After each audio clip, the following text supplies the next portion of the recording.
Hello, everybody. Hi, welcome into another episode of the Dork Side of the Ring podcast. I am your host, the purveyor of all things dorky within the scope of professional wrestling and sports entertainment. I am Grumm. Hello. Hope you guys are doing good, doing great, doing wonderful. Welcome in. It's Wrestlemania season, baby, this weekend.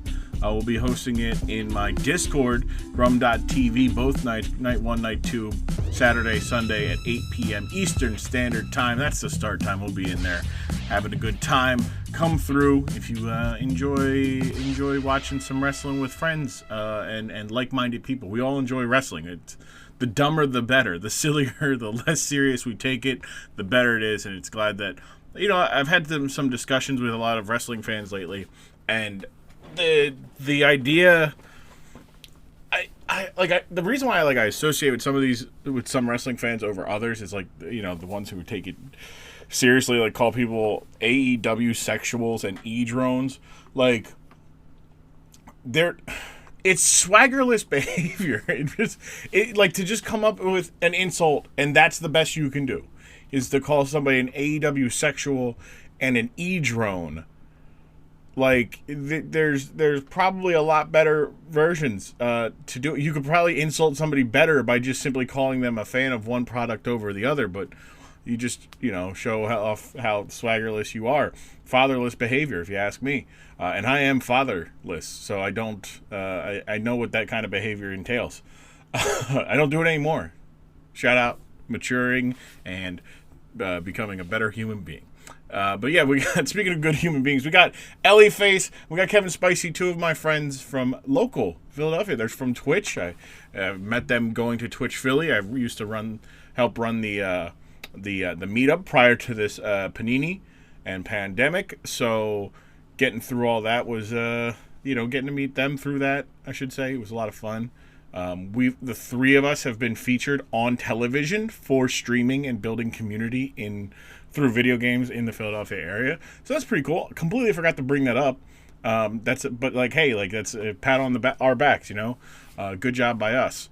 But yeah, it's a good Elliface, Kevin Spicy, reached out to them. Obviously we're coming to the end of phase 1.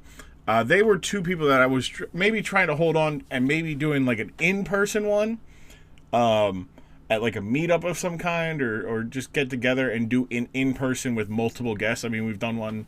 I did one with my girlfriend Katie for Valentine's Day, and I was like, that'd be an easy one to do, right? When I'm ready to start doing some live ones or something like that, hey, I can always do that in the future. I don't know why I was holding off on doing it so long. And it was good conversation. I've identified my sleep paralysis monster as the Axe chocolate advertising guy. It's Axe body spray, not Axe, Axe body spray, chocolate scented. It's kind of it's very. But we end up watching about and talking about what we really talked about, or what the point of coming together was to do Jake the Snake Roberts, Rick Martel blindfolded match from WrestleMania 7, which is the best blindfolded match, but it made me remember how just how goofy things could be and still be good, I didn't think about, blindfolded, that was good. It's been renowned as being a good, a good match that both guys are blindfolded, and obviously they weren't as blindfolded as I was led to believe. Obviously, upon watching it as a grown adult, there's a clear, there's a moment where Jake the Snake's putting his hand to make sure, he can't see, or he can see, and you see his hand, it's well, then they can see it, right? The idea is maybe that, maybe it's just for, to breathe out of, and it's it's as big as his whole face. So on the camera, you can't really see it. So it was good conversations abound. Wrestlemania this coming weekend, April 2nd and 3rd, 8 p.m. in my Discord. You go to Grumm.tv. That's GRUMM.tv, and you can come into the Discord, hit the roll, make sure you read the rules, confirm it, and then you can watch with us this weekend. We're going to be watching both nights, so I can't wait for it. And that's about it. That's all I got. Support.grumm.tv, as well as, the Patreon, and continue to do that. I appreciate that, supporting us for free on Twitter and Instagram at DorksideRing. also good, and I appreciate it. And me myself on Twitter at I am Grumm. I appreciate it.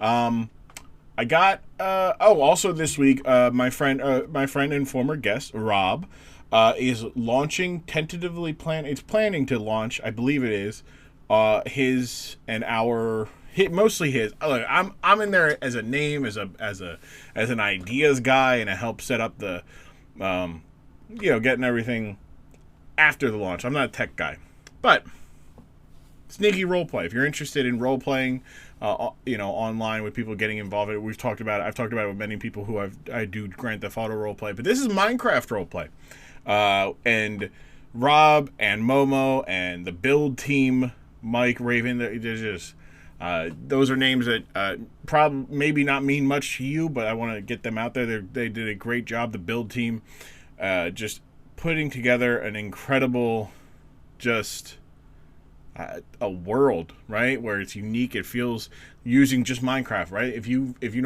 kid watching Minecraft stuff, or you watch Minecraft stuff, or your kid you play Minecraft stuff because you are a kid or a grown a kid, it's gonna look it, but it'll be role play. It'll be fun. It'll be maybe a lot of good stuff. So come by, check that out. Rob.tv, I believe on Friday. I want to say at 3:00 p.m. But I don't know if he's got a time for it. I'm gonna see if there's a time for it. I'm sure there would be one if I was paying attention entirely. But I believe Friday is the goal, is the time. 1 year since former guest the Atomic Bear played on it and introduced it to the world in beta and whatnot. But yeah, so that's all I got. I just dropped something. Don't mind that. I don't know what that was. But hey, look, appreciate you guys sticking through the intro. I know it's a little longer. I just wanted to put out there a couple plugs. Myself, Elliface, Kevin Spicy. The underscore himself, Kevin Spicy. Talking about Jake the Snake Martel versus Jake the Snake Roberts versus Rick Martel from Wrestlemania 7, a blindfold match here on the Dork Side of the Ring podcast. Now, look, that's the whole. So I hit record because this is what I do, because then it gets. Oh nice shit! I gotta go. I had a thing. But it was nice talking to you. No, but it's like I enjoy, for me the joy in the podcast is like just having friends being friends around an idea or a topic in wrestling, and seeing where that goes.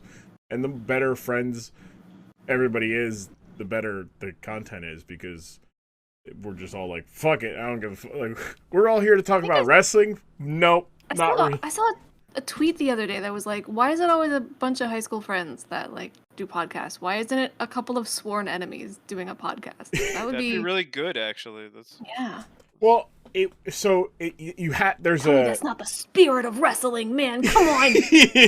Well, it's funny because pro wrestling, when you're very rarely, because people will bring that up, it's like, oh, if you're best friends, do you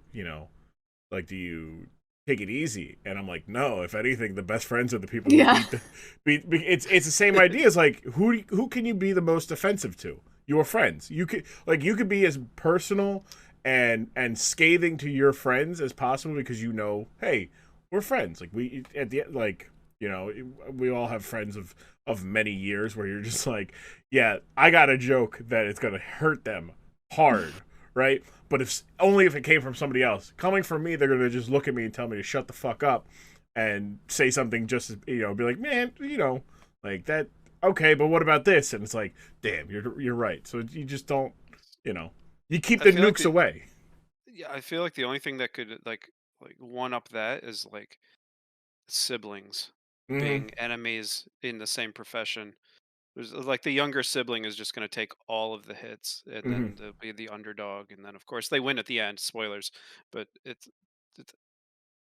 you could be even more evil to a sibling than to a friend. Yeah, well, that's a fun story, because Vince McMahon did not believe that brothers fought. What? He has no brothers? He does. No, but the thing he had a brother. He had a brother. His brother passed away recently, but like he had a good relationship with his brother, and like they never fought, right? So like, or like he was taught. I'm guessing, his mom was like, look, like brothers don't fight. You look out for each other. And people around him, especially in the creative space, like the creative teams, would be like, Vince, like brothers fight all the time. Like one of them, he's like, yeah, me and my brother literally got into a fist fight today. Like that is why my eye is black. Is we got in a fist fight today. And then like it took it a while, but it was around '94 that like they did the first one, and it really paid off to where Vince is like, huh. Wow, people really like to see brothers fight. I can make money doing this. So, so it's like, all right, cool. Your brothers or your sisters or your family, yeah, you're gonna fight at some point. Like, you could be on the same team for now, but by month 18, you guys are gonna be at each other's throats and killing each other. Yeah. But yeah, like sworn enemies though, it's got to be it's got to be like the highest tier of sworn enemies. I'm talking like not cats and dogs, because cats and dogs sometimes like get along, right? So I'm thinking like fire and water, like level, like polar opposites, hot and cold, sworn type enemies.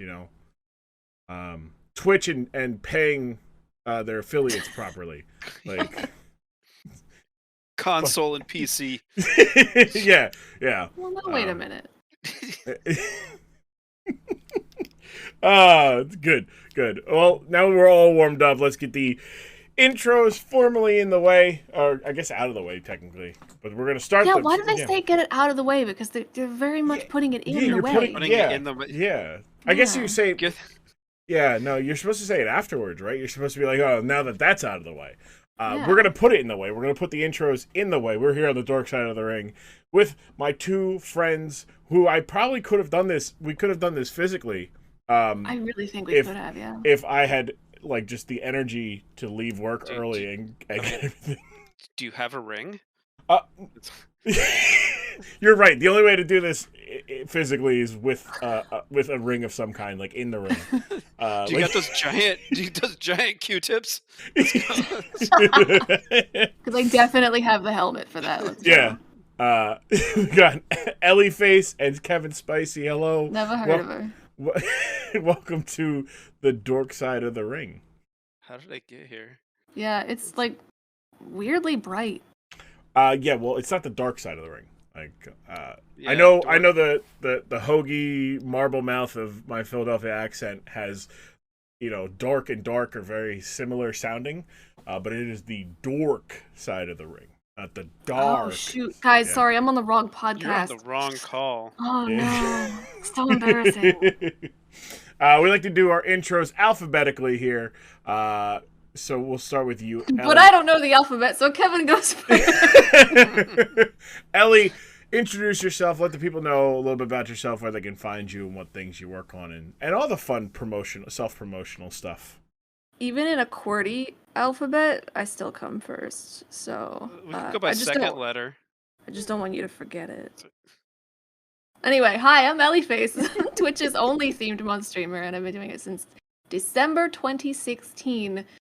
As many days a week as I could possibly muster. I'm the head of PH16, which is a stream team based in Philadelphia, but with bodies all over the world, which makes it sound a lot more murderous than it actually is. But I'm just gonna let you think that we're an assassination company. Good luck.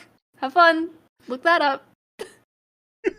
Look, that's good business for me, both as a content creator and also as a grave caretaker. Oh my god, I didn't even draw that connection. Well done. Yeah, well thank done. you. On the other side of the virtual table, we've got Kevin Spicy. Kevin Spicy with an underscore in the middle on Twitch. I've been streaming since about the same, I suppose. I don't have any crazy theme. I just do whatever. I do magic stuff, Magic the Gathering mostly. And you can find me on also Instagram and Twitter, Real Kevin Spicy. There we go. Yeah, we had to rule out the imposter. But he's gone now. The Good. government removed him Sauce. from, Good. you know. You know what? Like we just got next move after getting rid Don't of confuse the me imposter. with all those other Kevin Spiceys out there. We got to get rid of. We got to get the underscore removed from the Twitch, and then we're good. Look, I love a good usage of an underscore, but like, you know, sometimes it's like that would look so much prettier from a design standpoint if you didn't have that underscore there. I could have put it between any two letters. I chose like the most boring expected place to put it. I could have put it at K-E Vin Spicy. Vin Spicy. Oh, Ooh. Right? Ooh, Vin Spicy. That's a great wrestler name. Hold on, Kev. Kev in Spicy. Spicy. Kev and Spicy. There's That's what it'll say on my gravestone. there'd be also what would it be if you put it between the P and the I, it would be Kevin Spicy. And one doesn't work. I really like Kevin Spicy. I like Vin I might just put it at the beginning, and then I'd be Kevin Spicy. Kevin Spicy. Yeah, no, good call. Yeah, but people will put it at the end of it, right? Every time you introduce yourself, you just like, oh, hey, what's your Twitch name? Kevin Spicy. just an uncomfortably long pause. See how many? What is it? 15 characters? What is the username? I think 15? it's 15 or 16. Yeah. Yeah. So just do Kevin Spicy and then underscores maximum in the front, Oh just my to. God. I like that. You're gonna like, have to print new business cards extra long. That's the bit. The business card is just Just start with a CVS receipt with your name on it. Exactly. I get long format business bookmarks. Yeah. Get Oh, hey, bookmarks. yeah. You. with like all the content pushed to one end. Yeah, just like hello everybody, welcome into great. Thank you, Raiders. Thank you for coming in. I am. Minutes go by, just staring at the camera. Kevin 2 Spicy. hours later. Kevin Spicy. Yes, I pronounce every single underscore in my name. It's a good bit. Yeah, it is a good bit. It's a great bit.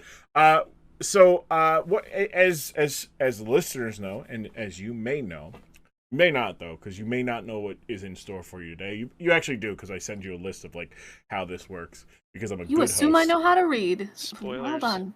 Well, you know what? I like to assume the best of people. You know, reading is not always the best in people, though. There's some people who just shouldn't read because they read into things too much. But yeah, so what we do here on the Dork Side of the Ring, before we get, to watching what we're supposed to be watching, I like to get a little idea of my guest's background with professional wrestling, and I do it, and I start in reverse order of the intros. So, Kevin Spicy, Oh, God. we're gonna start with you. What's your experience with professional wrestling? I guess. Well, I started my career in 19. No, I've never been a professional wrestler. I was into it. I guess most of my knowledge of professional wrestling stops in like the early 90s. Oh, okay. So, 80s era, early WrestleMania type stuff when it was WWF instead of WWE. And I know I can talk about that. And since then, it's been hit or miss. I have friends that are into it, but I've never really paid attention. And that's all I know, honestly. Did you ever play like those like late 80s, early 90s, like WrestleMania, the arcade game, and There was an NES game, wasn't there? yeah. Yeah, I played the NES game for sure. It was terrible. Awful. I mean, in hindsight, any game that wasn't a platformer was pretty bad. It's just or a racing game, I guess. Really, Dude, right? Yeah, all I remember is like you press a direction to walk, and there's just sort of like some slow pixel movement, and you're sort of marching in that direction, but you're like, I don't know if he's actually moving or if this is just like dancing in place. What's going on here? I recently, But there was better wrestling games. There was a I think it was just called Pro Wrestling. Mm-hmm. I think that was just the name of the game, and that was the better one. Mm-hmm. That was the better one. Yeah, wrestling games got much better as time went on, much like video games in general. I remember there was one for for the Genesis, and I played the hell out of it. But I had a wave of nostalgia one night, and I got an emulator for the Genesis, and I got it working and everything.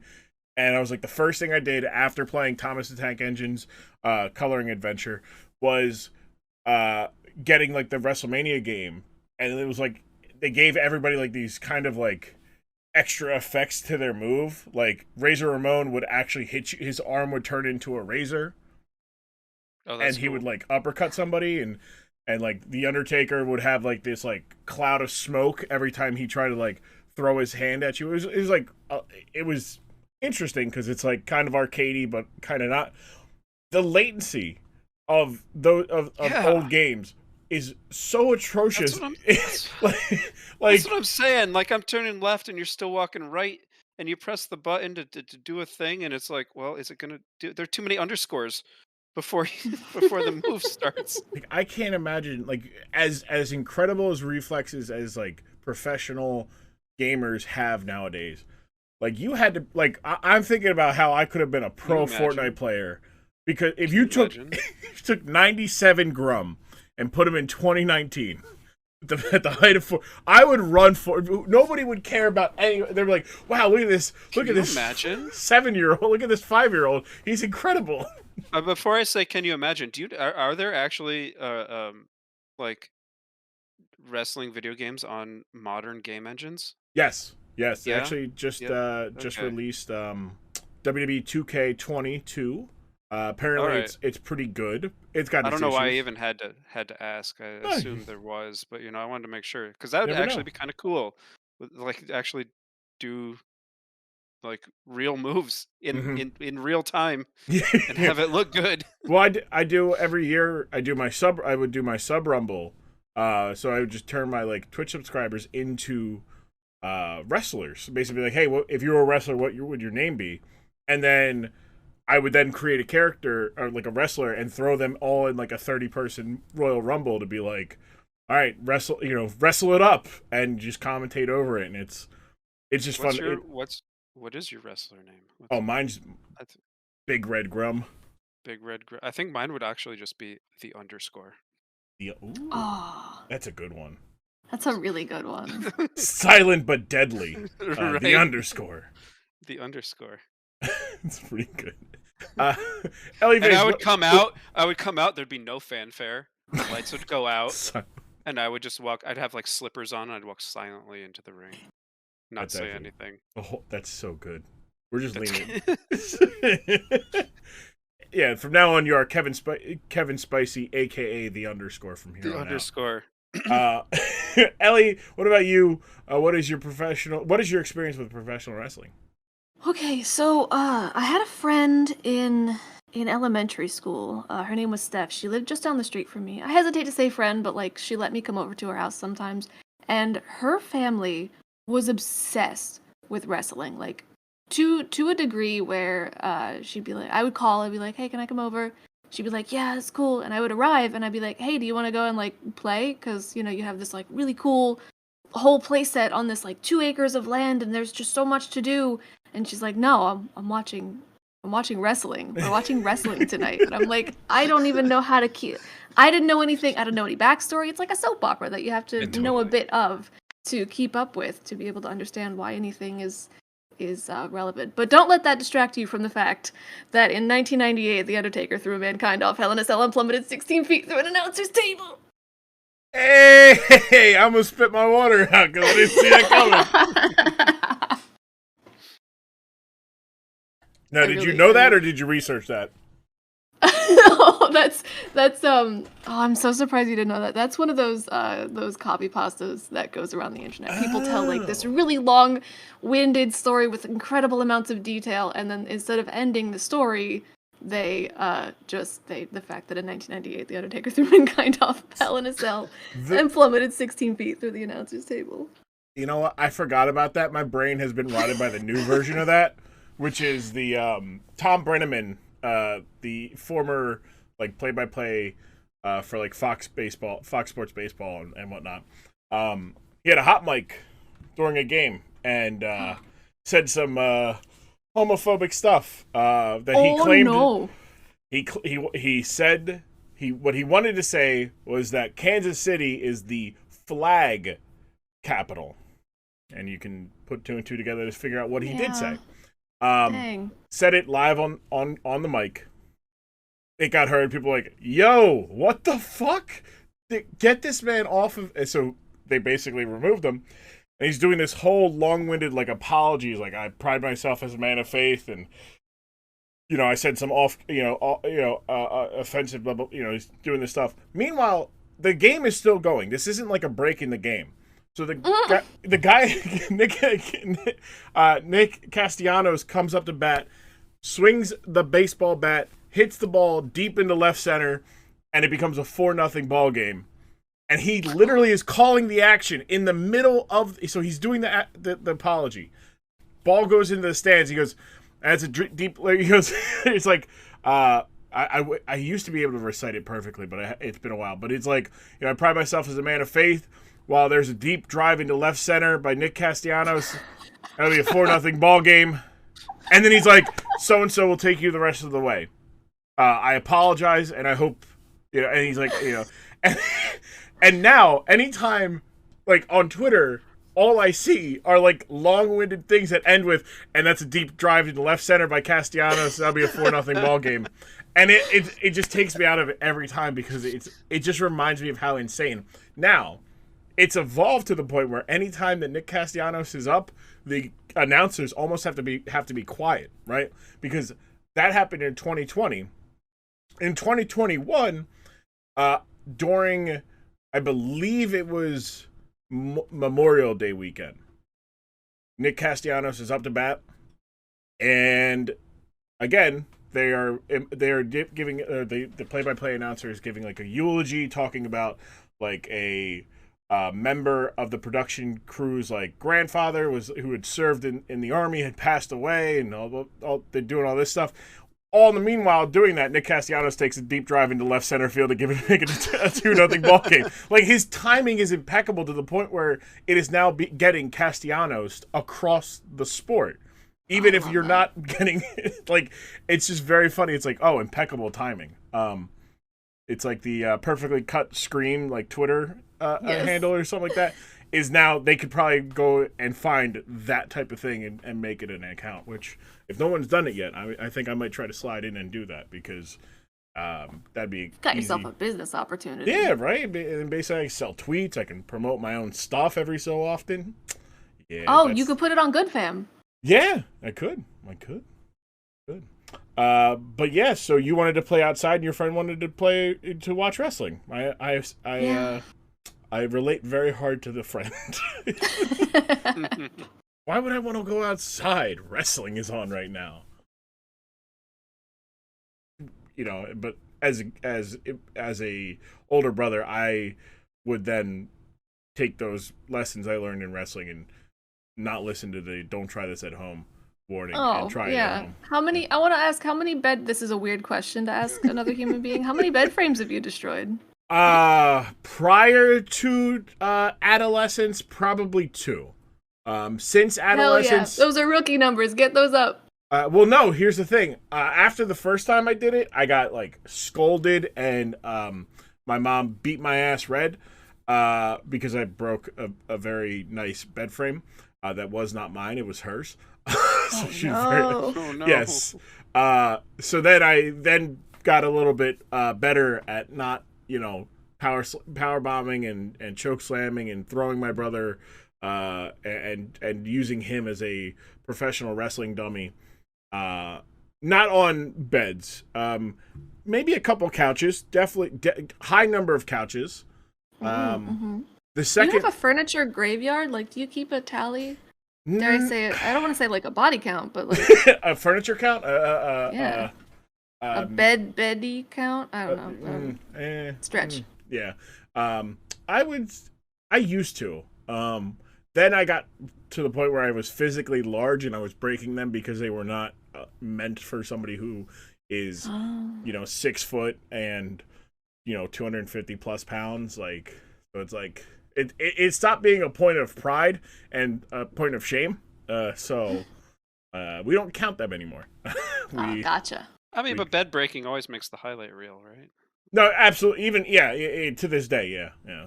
But obviously for much different reasons.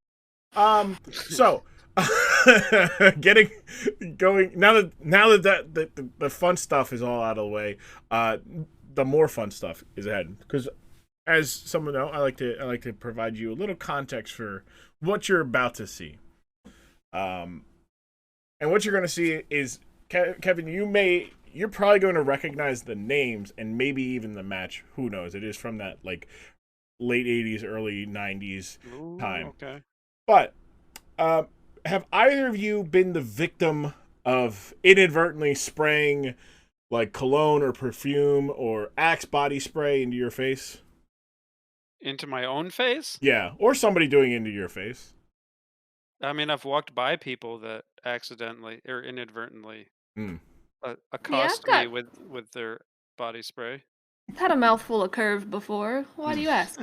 Well, I just it's kind of got to do. It's the worst though, isn't it? Is where you're just like, you're just minding your own business, and the next thing you know, your eyes are tearing up, and you're struggling to breathe because somebody's got chocolate odor spray. I forget what the. What do you think people wear, my guy? Chocolate odor spray? No. It was de chocolate. Like what?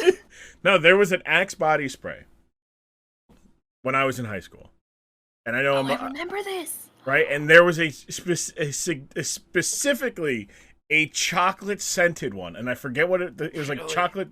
It wasn't Chocolate Thunder because that's too on the nose, but it was like, oh man, I'm going to look it up. But it was like something. I'm doing it. Something Dark chocolate. Temptation. Yes, that's what it was. Yeah, Dark Temptation Axe body spray, and every dude, every straight dude wanted to bought it and wore it, and those locker rooms smelled horrible. And Bro, guess what you're getting for Christmas? No, I don't need that. I have good cologne that I forgot to wear when I was on vacation with my girlfriend. So. Oh my god, do you remember the commercial where the dude turned into a fucking chocolate? What? Sorry, I'm swearing. That's wild. No, you can swear. Yeah. What? This is cursed. Hold on. This is the most cursed thing. If that's not in the thumbnail, I don't know what to tell you. Oh my god. Yeah, no, I'm going to. As pleasant as chocolate. Shit, I've never seen this. Yeah, no. So Axe had and still does to this day apparently. I don't know how. Like I feel like there's things that as an adult now I look back and said, "Wow, I was an idiot for doing that." And then I come to find out that the idiots nowadays are still doing it. One of those things is using Axe body spray as a deodorant, not a cologne, as a deodorant. Like, so what I know you wanted to have like a whole segment coming up where we would watch a thing, but may I include the Axe Chocolate Man commercial, please? Yes, we will include that into that. That is yeah. Absolutely. I hope you're watching it, Kevin. I hope you're watching this right now. Should I just start it? No, just hold on because we'll do it right before we watch. Okay. Yeah. We'll do Sounds it. good. Yeah. It is on the docket. We used it as deodorant. It's not deodorant. It's like it's odorant. It's what it is. It's really It is literally the product from Monsters Inc. It is odorant. Yeah, I remember the chocolate one vividly for all the wrong reasons because it did not taste like chocolate or taste or smell like chocolate. Look, that's not a Freudian slip. I did taste that because that's how much it was getting used. Was that you could taste it in the air. Jeez.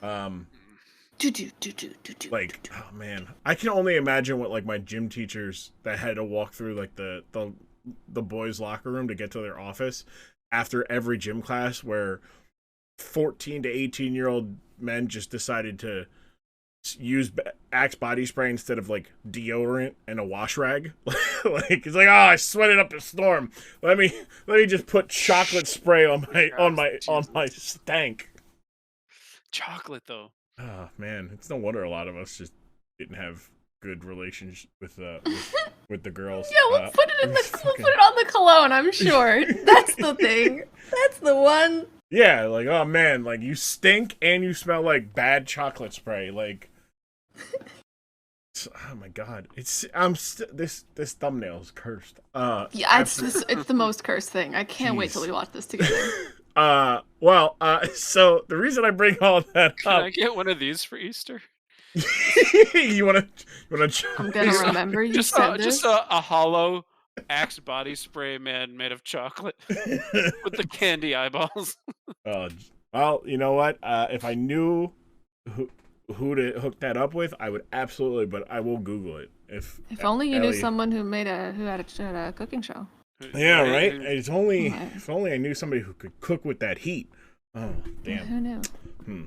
Well, while we figure that out, what we're gonna watch today, is from WrestleMania 7.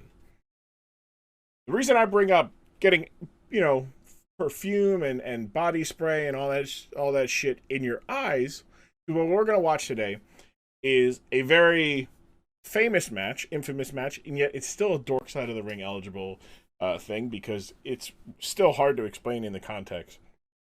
A blindfolded match between Jake the Snake Roberts and Rick the Model Martel. Rick the Model Martel had sprayed Jake the Snake in the eyes with his trademark fragrance arrogance, and Jake the Snake did not take kindly to that. He went blind in one eye, and because he was blind in one eye, he wanted a fair fight with Rick Martel. Thus, they both donned a burlap sack over their head, and they had an actual wrestling match. The whole head. Wow. And had a whole wrestling match, both like the whole time.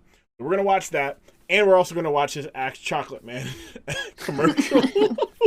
We'll be right back here with Dork Side of the Ring.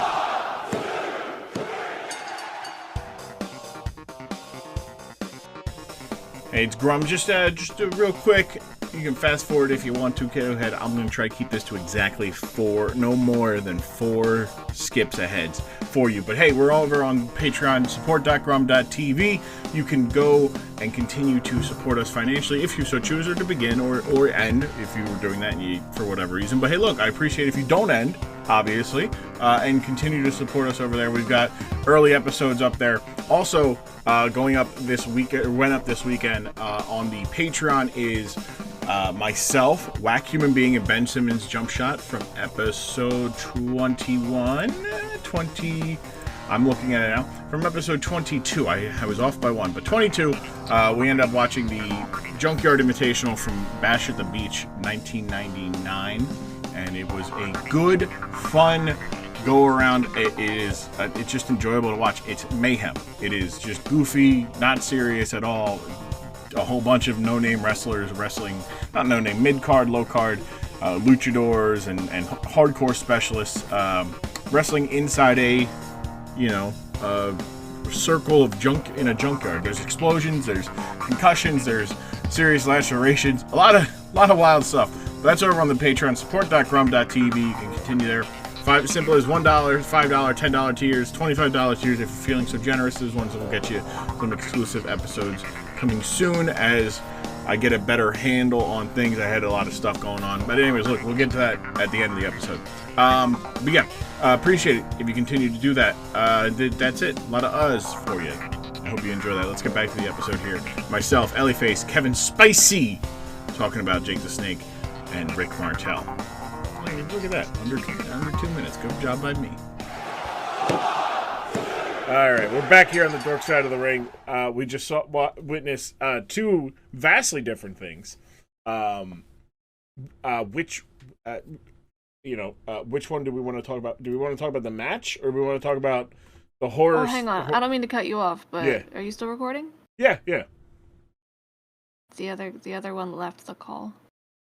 Oh, yeah. I'm still recording. I record on my side. Yeah. Okay. We'll leave that in. Sorry. Okay. No. I do. Once I'm done streaming, I turn that computer off. It's done. It's that T Grumm 23. He's the only one remaining of the 61 variants.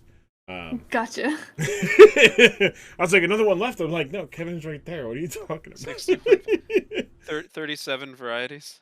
61 varieties of T-Grumm. I am the last one remaining, and then T-Grumm 23 is my servant. Because I needed an extra one on hand just in case. It's helpful to have one around, yeah. Yeah. You always need one clone, just one. More than one clone is a risky play though, because then it's hard enough to explain to a clone that they're the clone, and for that reason that they have to be like kept away. It's like the Disney Channel movie. 3 clones is right out. Like the Disney Channel movie where he made a clone of himself with a sea monkey. Whoa, do you mean The Fly? That one was great. No, not the not The Fly. The Disney Channel original movie. Where what happened? What happened now? So No. I love Jeff Goldblum. What do you mean? No, not that. All right, hold on. I remember because his clone goes to the school as him and does the the other me. That's the name of it. Yeah. When Freaky Friday. Yeah, I love that movie. No, not that. No. Ah, boy. No. He gets a clone. Well, here's the synopsis of it. When Will Browning is threatened by with military school if he doesn't get better grades, he decides to do a science project that will definitely get an A. So he buys some ocean pups, unhatched sea creatures that will look spectacular. But he hasn't bargained for the cloning agent that the unscrupulous manufacturers have put in the kit. Next thing he knows, there's another him. Released. This is a movie about big government, and you can't convince me otherwise. It's got who is this? It's one of the Matthews brothers. Oh yeah. Or Lawrence the moral brothers. of the story is that corporations shouldn't run unchecked. Sounds suspicious. Sounds like propaganda. Lawrence. The youngest of the Lawrence brothers. From Philadelphia. Everybody's from Philadelphia. Not everybody is from Philadelphia. Just everyone on this episode is from Philadelphia area. The kid that voiced T.J. Detweiler. He's from Philly. That's even cooler. Is Andrew Lawrence. He's one of the Lawrence brothers. Neat. He's got the whole bunch of the there's like 3 of them. One of them was on, I think 2 of them were on Boy Meets World. Yeah. He's a Capricorn, according to his IMDb. Good. I'm glad I know that now, and I will know that till the day that I die. I appreciate that. I was wondering, Yeah, I wasn't gonna say anything. It's what happens. I just go like, oh, cool. Like, oh yeah, Matthew Lawrence, Joey Lawrence. Okay, they're the brothers. Yeah. So, anyways, what do we want to talk about first? Do we want to talk about the Axe Chocolate Man commercial, or do we want to talk about Jake the Snake Roberts versus Rick Martel blindfolded? Oh, that blindfold match is still fresh in my mind. All right, so we'll go with that because the other thing is haunting my mind. I don't want to talk about it right now. So, Jake the Snake Roberts and Rick Martel deciding to wrestle, interestingly, with black burlap sacks on their head, and it's hard. It somehow worked. Like it was. It's a wonder that neither of them developed like sonar in the 15 minutes that they were in the ring. Evolved completely. Yeah. New senses. I thought wrestlers named after animals could evolve just like on the fly. That's how they got the names. For example, Mr. Snake Man, he obviously doesn't have any arms or legs and was sliding around the ring on his tummy the whole time. Did you guys watch a different video? I don't understand. No. I mean, he was on his stomach for a little bit. Rick Martel was on his stomach a lot. He was doing the "if I'm low to the ground, he can't get me" strategy, which did not work in the end. It's my strategy for missing work. If they don't see me, I can't. I'm not in trouble. It doesn't work for me because I'm large, so I have to find large stones to hide behind. Yeah, naturally. Yeah. But first impressions of the match, we'll start with you, Ellie. Other than surprising that the Snake Man did not evolve into a stronger Snake Man. I mean, I love a good theme to something, or surprising no one. It was just fun little twist on like, oh, you got a bag over here, you can't see. I think I would have liked it more if they actually had like blindfolds, like wrap around your head, tie in the back, blindfolds with like just I don't know, maybe some pattern on it that was working with the outfits, the costuming. That would have been like, ooh, just the cherry on top. If I had to change anything, that's probably what I would be like, oh, come on, man. You said it's a blindfold match. It's going to be blindfolded. Come on, you said blindfolded. I don't think a bag over your head when you say blindfolded. That's true. And then they could have picked each other up by the head with this blindfold, and then the blindfolds could come off, and then, oh no, one guy has the advantage, and then the other, get that back on, and then there's a whole problem with the match being unfair. That would have been this drama. Mwah. I should rate. You should. They've done the idea of a blindfold match similar with like the bag of the head, but they do it where like the bad guy would like push the ref, and then the ref would be like what the, oh man, I gotta fix my shirt or something, and then they would like peek up and be like, oh, there they are, right? Because that time, that's the first time that match ever happened, on like pay-per-view and whatnot. So a lot of people are seeing that for the first time, and they're like, what? You can only do that so many times before it's like, can somebody just, I don't know, peek? Like, why isn't the bad guy peeking? Like, he doesn't care about the rules. Right. What about you, Kevin? First impressions of the blindfold match? Well, the first impression was, the first impression is I like a good gimmick, because, I mean, if I'm watching wrestling all the time through the whole season, year after year, whatever, like, it's just match after match. And you got to there's got to be gimmicks in there. I like gimmicks. So I thought it was cool. My first impression was it was kind of cool. That's good. But it was also very low effort. Like, like there was no action. I'm not sure why people were cheering so much. I guess because of the pointing compass thing. But if that wasn't there, what was there for people to cheer about? Where's the action? And I want action in there too. It reminded me of what it made me think of was like maybe one of them wasn't able to fight for some reason, like for like some personal medical reason or something, like that they couldn't be active, and they're like, well, shit, WrestleMania is coming up. How do we work this in? How are we gonna do this? How are we gonna pull this off? And they brainstormed this idea, and it made it work. Yeah, I think. But that was my impression of it. I think it needed, even with the bags on their heads, I think it needed more action and less feeling around. Yeah, it was it's one of those things, like when I watched it the first time, to be like, is this really a Dork side thing? And that was the impression I got. Like, I've seen the match before, but it's been a while, obviously. Been a while. Yeah, it's been a while since I've seen two men fight blindfolded.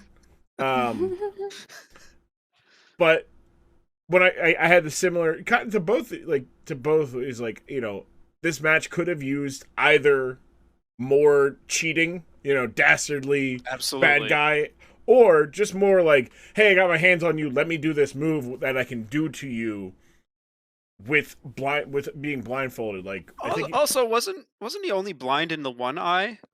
So he had recovered, quote unquote, and so during the match, the commentary talks about it, how they bamboozled Rick Martel. They lied to him. So the eye that we saw in the like his eye being completely white and everything, was fake. Like, it was a contact that made his eye, like, no. He basically goaded. Get out. He no, yes, it obviously was like, but it was treated as real until he got him to sign the thing, and as soon as he agreed to the match, he basically took the contact out and was like, "Yeah, no, I've been playing you this whole time. I can see just fine. I've been pretending to be, unable to see you." I like this. Okay, so there's a deeper lore there. Yeah, I like that. Okay, so the match so to your point about them like thinking like, oh, maybe one of them was hurt a little bit, so they didn't want to, they figured out a way to get them both, to wrestle with one of them being hurt. They were the 100%. That was the plan, was that these two guys would wrestle blindfolded. Both of them were perfectly healthy. They could have a regular match. They would eventually have a match at later time that was a standard, not blindfolded. But no, that the plan was like, hey, we got to do something different.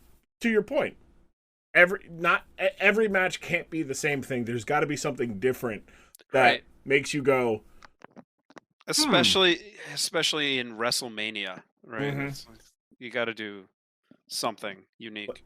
Yeah, like this, WrestleMania 7 is a weird one because it's like the first one that kind of just, the fatigue of wrestling, being like what it was in the 80s was being felt. Like they originally were going to hold it. They were trying to hold it, or they had announced and advertised it as being in the Los Angeles, Coliseum in Los Angeles, where the Olympics have been and all that stuff. And at the same time, they got the Operation Desert Storm going on, and they took beloved babyface, good guy, army role model Sergeant Slaughter, and they made him become an Iraqi sympathizer. And they were like, for safety reasons, we can't hold it here anymore. The rumor is people are like, they're like, oh, people were threatening to shoot, Sergeant Slaughter from, and they're like, if we put it inside of a much smaller venue, we'll be able to do security better, right? And that wasn't and people are like, well, no, they just couldn't sell out that arena. So rather than having a half-filled football stadium, they just went to a 16,000 attended arena where people were like, yeah, and it made it look much bigger. But also you had on that card, you just had regular matches. That was the only match that had any character to it. Everything else was one-on-one or two teams taking on each other. But Hulk Hogan won. He beat the bad guy. That's always important. Of course. Also the Mountie won. Dastardly Mountie, which was very funny because they get in trouble with. They got sued by the Canadian mounted police, the Royal Canadian. Did they for using the word Mountie? Because they represent it, because it's basically hey, he's a Mountie. He dresses like and claims to be a Royal Mounted Police, and it's no. Interesting. Let me see how did they're Canadian. They have no jurisdiction in the U.S. How is even a thing? Are you gonna? How are you gonna sue about that? I mean, so they had television in Canada. Okay, hold on. Can I parse that for just a minute? Yes. They had television in Canada. When did Canada get television? I'm so upset. Man, WWE had television programming. Who let that happen? Whose fault is that? Yeah, who let the damn Canadians? Canadians who have populated roughly 40% of the episode's guests that I've had on the show. Oh no! All have TV somehow. Oh no! Pyre's gonna come for me. I'm over. I'm canceled. Yeah. Pyre's gonna have something to say when I tell him about this. Be like, hey, Ellie said, when did Canadians get TV? And be like, what? And then his little spastic brain. His little Canadian spastic brain is going to be like, what? And then all of a sudden he's going to go back to playing Farm Simulator because his brain can handle that. Farm Tractor Go Vroom. I said that to him. I said, Tractor Go Brr. That's why you like this game. He goes, yeah, I do. But yeah, it's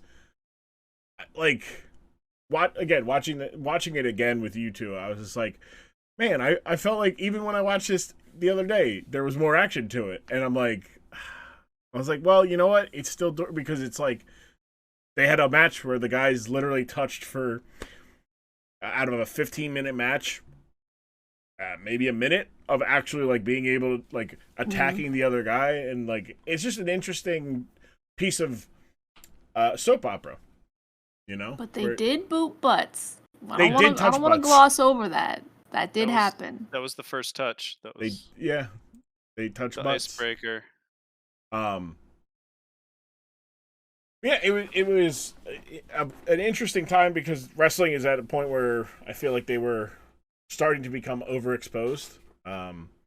WrestleMania 7 years of Hulk Hogan being the best guy and, you know, always being at the top of the card, and yeah, it's over the top nonsense like two guys blindfolding each other, but also a guy deciding to carry around a boa constrictor in a bag.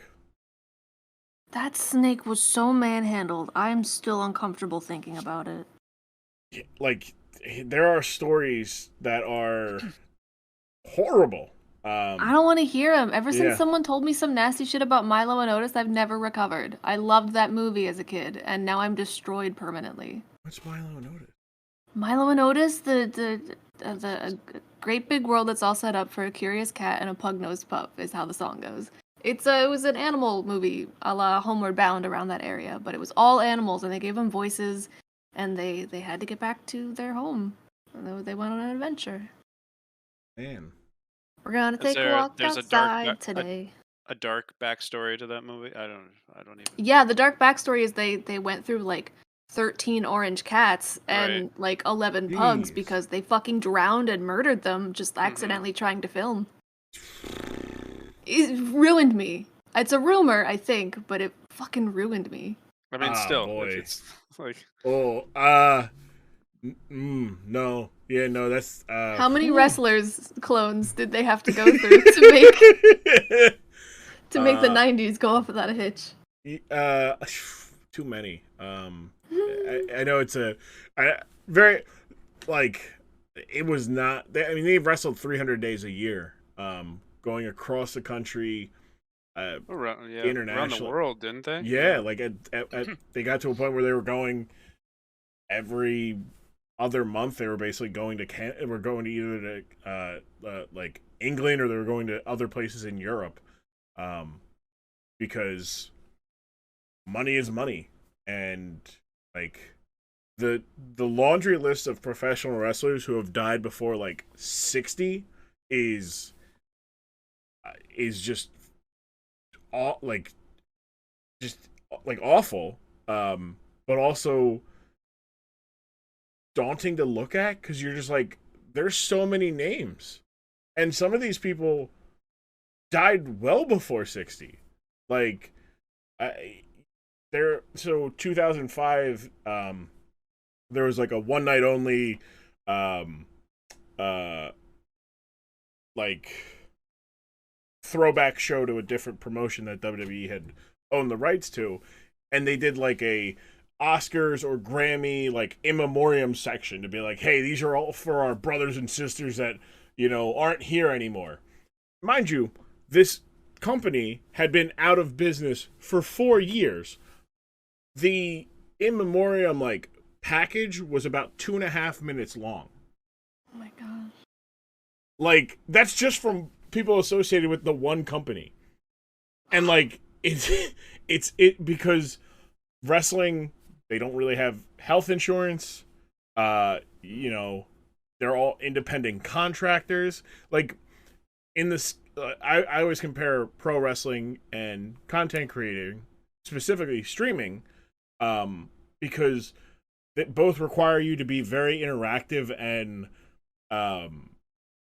like engaging with your audience, to the point where like you profit the more engaged the audience is. If people are just gonna be like, yeah, I'll lurk. You can make money doing that, but you don't make money if people I've just. never drawn this connection before. So in my head, I always thought that agencies like took really good care of their wrestlers, not necessarily financially, but like as far as their health, because if you have someone who's trained and knows the sport, then they can keep going for as long as they can keep going. I had no idea there was no health care. Really? No health care. What? No unions. Yeah, they're not even union. What? Yeah, it's crazy. It's This is crazy. profound to me. I had no idea. So John Oliver talked about this a couple of years ago, which is why for the longest time my going live notification was unfortunately not a man exploding through a table, but just Grumm having a good time on stream. I remember this. Because John Oliver had said basically like the bit for like during last week tonight was like, wrestling is amazing. And like he talks about how like there's a call, like Jim Ross had a call about he exploded through the table, and he's like, how awesome is you would watch a television show? Every television show has to be said, unfortunately, not a man exploding through a table, because nothing can compare to that. So I'm like, I'm gonna take that and be like, my stream is not a man going through a table, but it is still a good time, as like an homage to that. But he broke it down because they don't have health care, they're not union, they're independent contractors that cannot like leave their contract. Very famously, WWE would hold wrestlers who got hurt. So if you got hurt, say you blew out your ACL and you couldn't wrestle for a year, you got paid, quote unquote, like your downside guarantee, but they'd extend your contract for a year because they didn't get that year from you. Oh, wow. Yeah. And it's in the contract that you sign, and that's basic contract. That's not like, oh, they snuck that in. That's the basic contract language. That's crazy. A lot of wrestlers got hooked on, like, in the 80s, it was like, drunk driving killed a lot of them. As time wore on and people realized that drunk driving's bad, it became like they would do somas, which are just downers. Downers, yeah. To the point where they would literally die because they'd stop their heart because of just taking so much. Vicodin, painkillers, very like steroids. Obviously, I was gonna say they're also like very yeah. So many of them were very obviously jacked up on steroids. So let me give you like a week, right? Here's what a wrestler for the WWE did in like 1989. Okay, Monday, wrestling show, right? So you're at your show, you wrestle for 20 to 25 minutes, get in your car, drive 2.5 hours to the next city. You tend to stay until the end of the show. So the show ends around 10, so you travel 2.5 hours to your next hotel. You stop for food on the way, but the only things that are open are late night diners or fast food joints, so you're not exactly getting the best food. And then you go to your motel that you have to pay for. You're probably sharing a car with 3 to 4 other like large human beings. You're sharing a 2-bed motel room with 4 or 5 other guys. One guy's getting has a box spring to sleep on. One guy has a floor. One guy gets a pillow. All this stuff just because it saves money. Wake up 8 o'clock in the morning.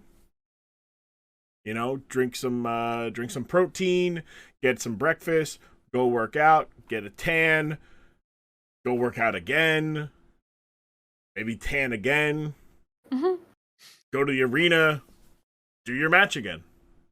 Wednesday, you get to go home. But your flight's not until the morning, most likely, so you then get home around midday, you wash your stuff. If you have kids, you say hi to them. You have a wife, you say hi to her. And then Wednesday night, Thursday morning, you're flying out to do another loop. And rinse and repeat Thursday, Friday, Saturday, Sunday, Monday, Tuesday, back home Wednesday. Rinse and repeat in cars, in planes, and like not fun either, because again, this is like the 80s where the roomiest car was like a Cadillac. Like SUVs weren't a thing. You didn't drive trucks because you couldn't. They were too expensive to rent. Trucks had less room though. All you had was the the 2 seats in the front, Yeah. basically. Like, comfort was not a thing when driving cars.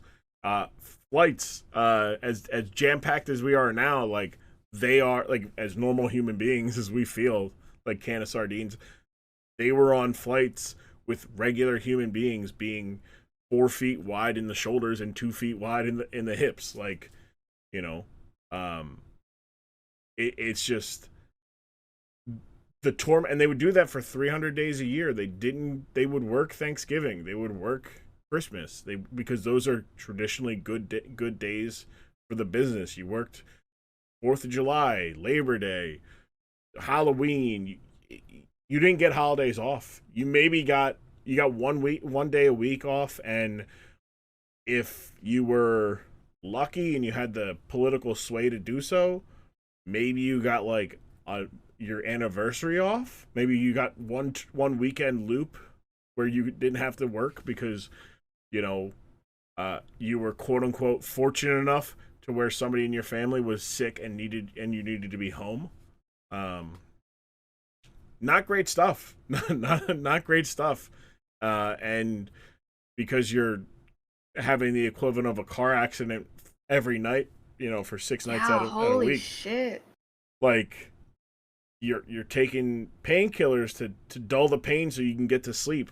And then because you took so many painkillers and your tolerance is growing, you have to start taking uppers so you can get up. I know we as content creators love our G Fuel and our Bang Energy. I'm waiting for the day where a wrestler is like, "Hey guys, G Fuel," and then gets clotheslined. Just immediately clotheslined. Well, I mean, some do stream. Some do have a sponsorships with G Fuel. Oh God, really? Yeah. I just don't. They're not thinking that far ahead. Like, let's be honest. Streaming is not their main source of income for a lot of them. Sure. So it's like they're not putting effort into it. They're just like, yeah, I'll put my name on this thing. More money for me, sure. But yeah, no, it's like they're doing cocaine. They wake up, they go to the gym, they put cocaine in their they put some cocaine in their protein powder and and then go work out and maybe do another bump before before their match so they can be up, and then by the time their match is over, the high is in full effect, so they are able to drive to the next place. And then they're so wired that they have to go to, but they know they have to go to sleep, so they just take a shit ton of downers to calm them down, and that's how guys wake up in the morning with dead in the heart. They've dead in their sleep. Yikes. Yeah.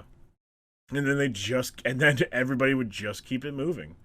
It sounds similar to like the music industry, honestly. Yeah, it's a creative. I mean, it's a touring like it's the worst of all. It's got the physical impact of like professional sports with the traveling demand of entertainment. Like. It is really a traveling circus, except they're not in one place for an entire weekend. Like WWE will be in Philadelphia, I think, at the end of next month, or maybe it's the end of this month. They'll do a show Friday in Philly. They'll do a show or two on Saturday in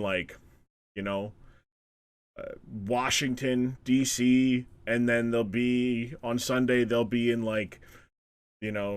Chattanooga, Tennessee, and then Monday they'll be in a different place. It's just like, what a rigorous tour schedule. Typically that kind of stuff only lasts for like 6 weeks, but this is year round. Year round. And the only break you get is if you really get hurt. Yikes. And most guys who get hurt don't know what to fucking do with themselves because they've wired their brain to that normal life is a suitcase, a plane ticket, and a rented car. And then when they're home, they feel like they're just like they just feel like they're not contributing to society because they're not doing the thing that they know what to do. It's just wild, and it's just like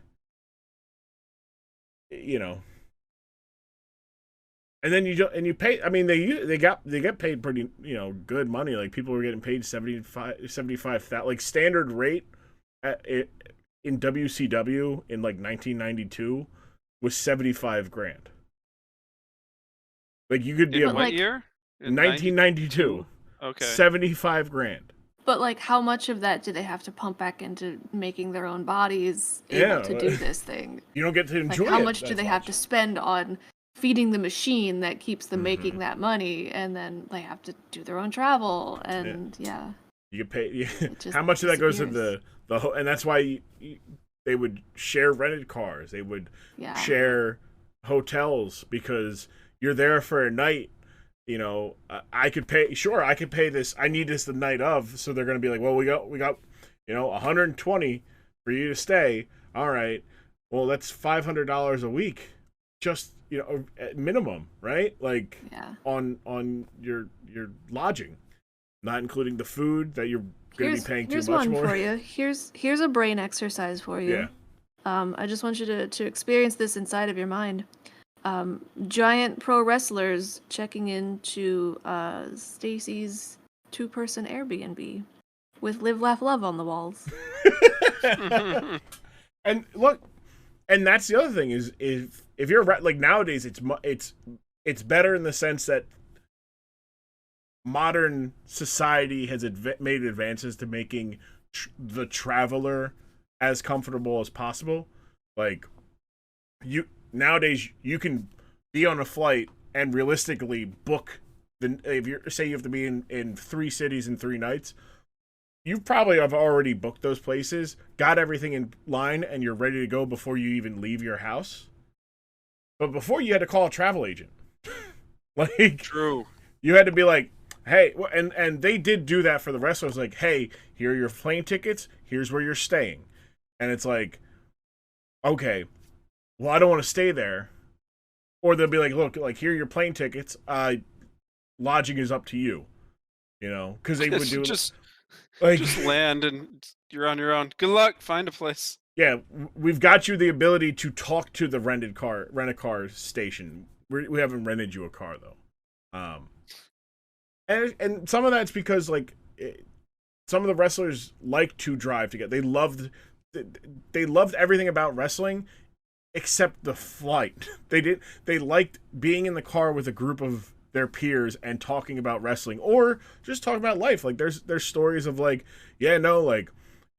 those 2 guys, there was 4 of us that would drive. I was sober. This guy was sober. We didn't drink ever. Those our 2 other friends would get fucking blasted after every goddamn show. So they would be passed out in the back of a Cadillac and me and him would be up front and we would just be talking about wrestling.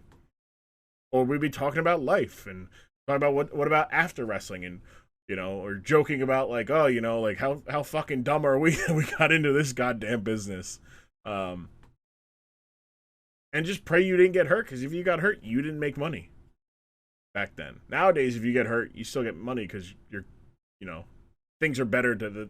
Your contract is guaranteed to pay you for as long as you're employed.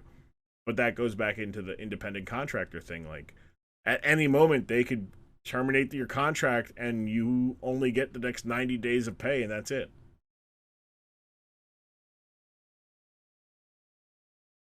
You're back, and if you've never, a lot of people have only gone through like WWE, right? They were college athlete, and WWE was like, "Hey, come wrestle for us," and like, "All right, cool." And then like you really get to like pro wrestling, and then they tell you, "Nah, we don't want you anymore. You're fired. We're gonna stop paying you in 90 days," and you don't know how to make money doing this because you never were taught that. It's fucked up. Like, wrestling is not... I love it. I love the drama, the athleticism, the performance, every aspect of it, except for the scummy business practices. Yeah. Isn't that most... That's most industries, things. I guess. Yeah, most industries. Yeah. We love what it produces. Love it. Everybody's abused all the way down. Mm-hmm. Yeah. Sucks. And it's like, oh, man. Like, and that goes back to how I look at wrestling as streaming. 9 times out of 10, you're in control of how much money you make and it's all on you to put 115% in it. And if you don't have the ability to do that every time, there's a ceiling on where you're going to be able to grow, because the way the industry is set up is the person who is willing to grind themselves into fucking dust will make the most money, but they will not be able to enjoy it, because when they're all done and dusty, they got their money and I guess easy living afterwards, but you're not going to be able to enjoy life because you're so burnt out on everything. Like, how many times do we see tweets from streamers? Oh man, I'm burnt out. I need a break.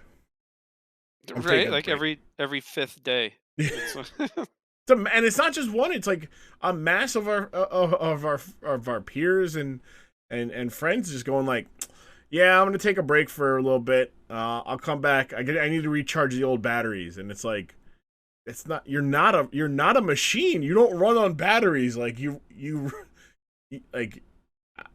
It's not really healthy to. You're a person.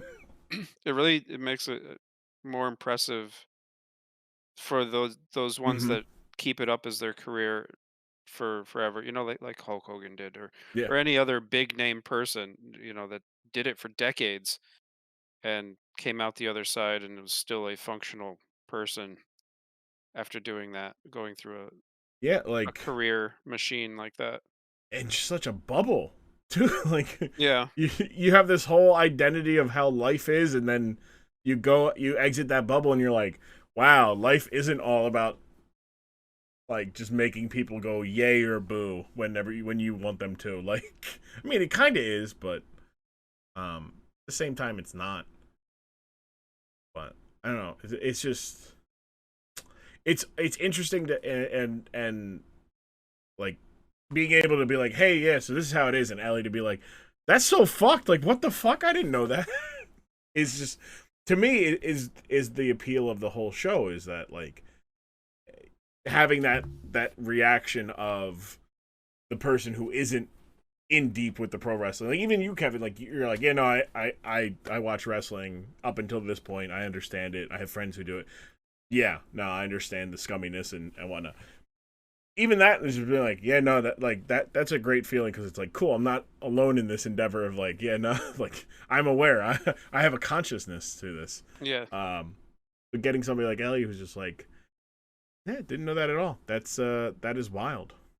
I had literally no idea. Also, I decided to take some time here to put into MS Paint Hulk Hogan next to some Live, Laugh, Love. I really think that speaks to us on a visceral level. Is that why you were so quiet? You were... Hulk Hogan in an Airbnb. I really just the kitschy, the burlap, the little like ropes and the seashells. I feel it. I feel it in my soul. Hopefully the Airbnb is hosted by somebody that Hulk Hogan does not think is less than based on their skin color and all that other stuff. Hulk Hogan, very bad guy. Dang, Hulk, have you considered living and laughing and loving? What the fuck, dude? If only. I mean, if only. It's in the sign. It's right there. Hulk Hogan's too busy worrying about, what black people are doing to live, laugh, and love. Yeah. God. Reminder of, as it always is, it is fuck Hulk Hogan here on the Dork side. But the idea of Hulk Hogan in the 80s just being like, live, laugh, love, brother.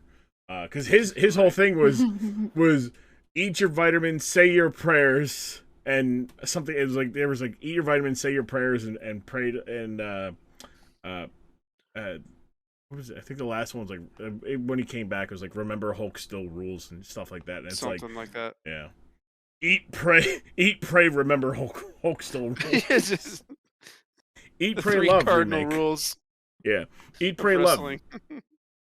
Starring professional wrestlers. God, the energy that I'm getting from the Live, Laugh, Love with the Hulk, though, that is a palpable. Yeah, I don't know if you use a thumbnail, but now I'm torn. I'm really torn between Chocolate Man and Live, Laugh, Love. Hulk. I do the thing when I tweet. I have 4 different things. One of which is at least the topic of what we watch. I might put Chocolate Man twice. I've given you some great fodder. Oh no! Look, again. All right, so let's talk about. We've talked enough about wrestling. for now. Chocolate Man. All right, I'm ready to fight my demons here. Okay.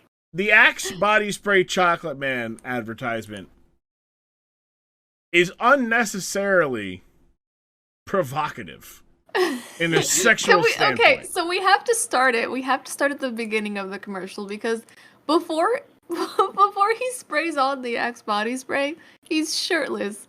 And yet, once the body spray is on his body, he obtains a shirt. Explain. Where does the shirt come from? Is it in the can? Yeah, it's in the can.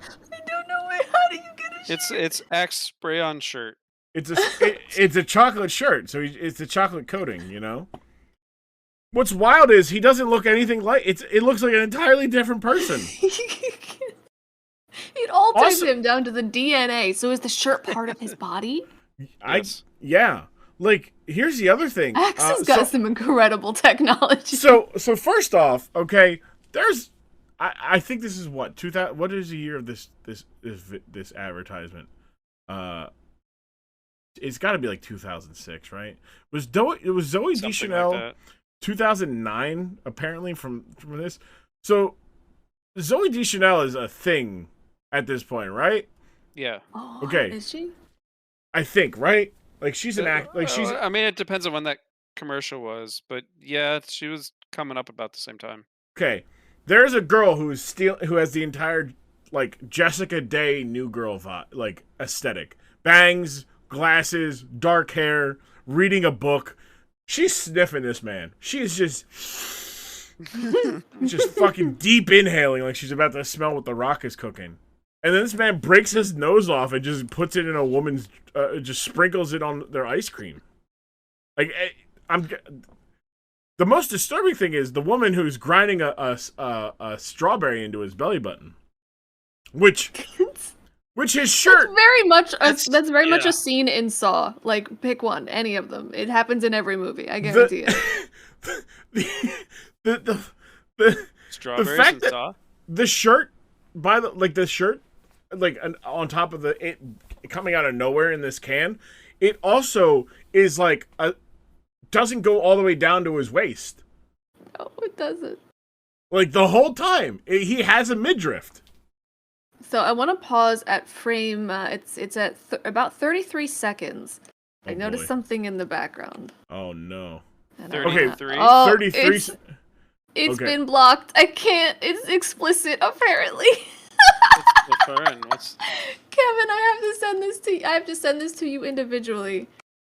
Oh, what? Because Discord thinks I'm trying to send you sexually explicit images. At 33? At about 33 seconds, I noticed something. I'm in offended. Background. So what is that? It's a statue that looks to have a couple of fingers. It looks like I think it's copper, but it looks like it looks like a bronze or brass. A brass, yeah, like a brass thing. I don't think that's put there by accident. It's it's a peace sign. That's a Wi-Fi router. Yeah, sure is. Router. Wait, is that I can't see now? I can't tell, right? Because part of me goes, yeah, those are two bunny ear fingers, right? That's what it is, yeah. But also, it does look kind of like a balled up fist. It looks like a complete fist with two additional fingers, like it's Wolverine giving a peace sign with its claws, just two of them. Yeah, no, that's last picture that I'm gonna send, I promise. Yeah, that's, but tell me this isn't like the movie poster for the next like zombie thriller of some kind. Tell me this isn't. Please don't let it be what I think it is.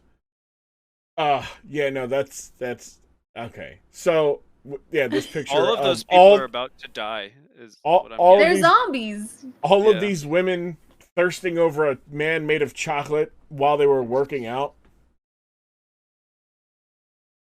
Like, this is terrifying. They're trying to escape. They're oh, they're all trapped. Okay, so yeah, trapped. Okay, see, yeah, they want to be let out. They're banging. And he's just like, haha, nope. Yeah, this is like a dark This is the Johnny Depp Willy Wonka we were supposed to Is this get. the Joker movie? This is the next Wonka. Joker movie is Chocolate Man. Eat your heart out, Heath Ledger. This is the Wonka we were promised but never delivered. Oh Right. fuck, yo. Yeah. I see. You say 33, right? I want to go to the 23rd second of this minute-long advertisement. He visits a woman in the hospital. Uh-huh. He has a box, a gift, and he I've seen this puts. video. And if many of us have known about, the Lonely Island Boys and their famous, one of their infamous songs, "Dick in a Box."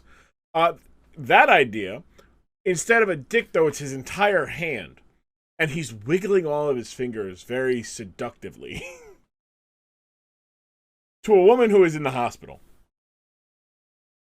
I keep grabbing frames from this because it's so fucking cursed. Why is not why? It's so fucking cursed. Absolutely. It's so. Why does he do this? Why?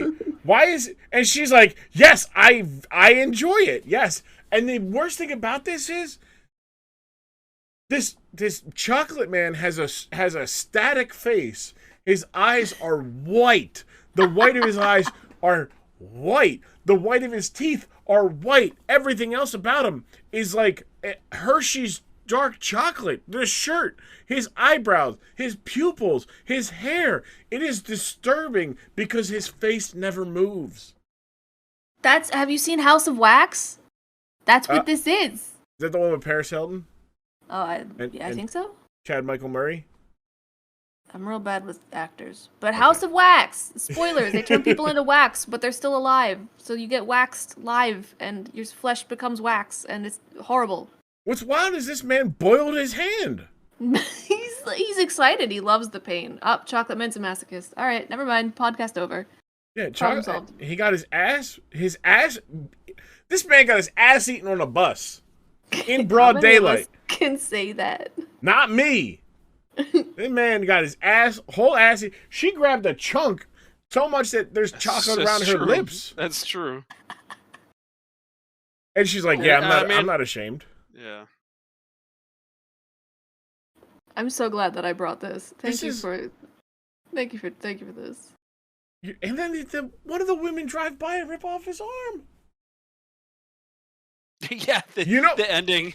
Now, do you know what's wild? This is the second time Mad TV is being referenced. But the guy who does the Stewie bit, that's what his face looks like. From Mad TV, what's his name? It's like yeah, you're right. Is it like, I want to say it's Andrew or something, but I'm not sure there. Stewie, Mad TV. It is, who is Stewie? There we go. Michael James McDonald. Yeah, there we go. He's still alive, right? He's still alive. Whew. All right, good. I don't think I can handle much more sketch comedy. Yeah, that man's gonna die. Is that chocolate stain on her chest? Yeah, it fell onto her chest, narrowly missing her white shirt. I may add. It did. I just went through this video frame by frame. I'm not sleeping for a week. Yeah. Hats off. Go ahead, Kevin. Did you catch? I got a frame for you. Oh, brother. Let me see if I can get it without it being blurry. I think the blur adds to the curse of what we're watching. Yeah, it's really glitched. Hats off to the director for not making the chocolate fall into her cleavage, or I feel having like it was an accident, or having her like seductively clean it off of herself. Like, hats off to not doing that. This will be a frame from about starting. Well, it's in the middle of the scene, but I would say it starts at about 31 or 32. Oh no. But oh no, is this what I was looking at? Don't know what you're I want to know what they're looking at. And where he's pouring chocolate from. Oh no. Well, he melted his hand. He melted the hand with the fondue. Yeah, that is definitely what he did. But does show that his whole left arm, like his forearm, is just gone. But two things in this frame. Trace the eyes. If you say the feet, I'm leaving. No. Why are his chocolate pants creased in his back on his butt pocket? Why do they decide Every to give... Easter bunny ever wants to have a talk with you, my guy. All right, why? Okay? Second off... Because if they... Let me answer that one, actually. If they didn't, that ass would not quit. Do you understand that? Okay, do you understand how illegal that would be? I mean, maybe. Okay, that's fine. Second, more importantly, why does his melted arm look like a dick? I mean... Best that either looks like a dick or a brachiosaurus head. You're gonna have to share these frames with people so they get. I don't know how you're gonna explain this, dude, in a podcast. Well, good luck. Yeah, no, Grumm, you're gonna have to tweet yeah, these out. Look, I'll put on like an Imager album. Great. Like, great. Seriously, that is either a dick or a brachiosaurus head.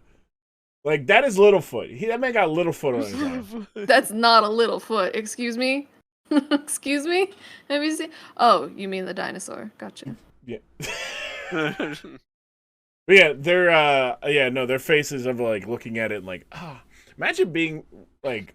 They're not looking at the fondue pot, I'll tell you that. Not, yeah, they absolutely are not looking at the fondue pot. But also, now I'm curious. Would you peek at it just to say you did? There's a chocolate man. Is everything chocolate? I don't think it exists. I think he would have to sculpt it, right? Because he's solid chocolate, so he can't like take his pants off. Like he just is. So if he wanted a dick, he would need like. Well, here's the thing. Are we sure that he's solid chocolate? Because if you remember. No, I mean, he is solid chocolate, but the lady was grinding a strawberry into his belly button. I think it was his belly button. Mm-hmm. His shirt is up a little bit, like because of his hands. But his pants are pants. So, I love that we're going over the anatomy of Chocolate Man in this wrestling. So do you think podcast. Chocolate Man hung or something? Like I don't. I think Chocolate Man. Do you think so? He regenerates.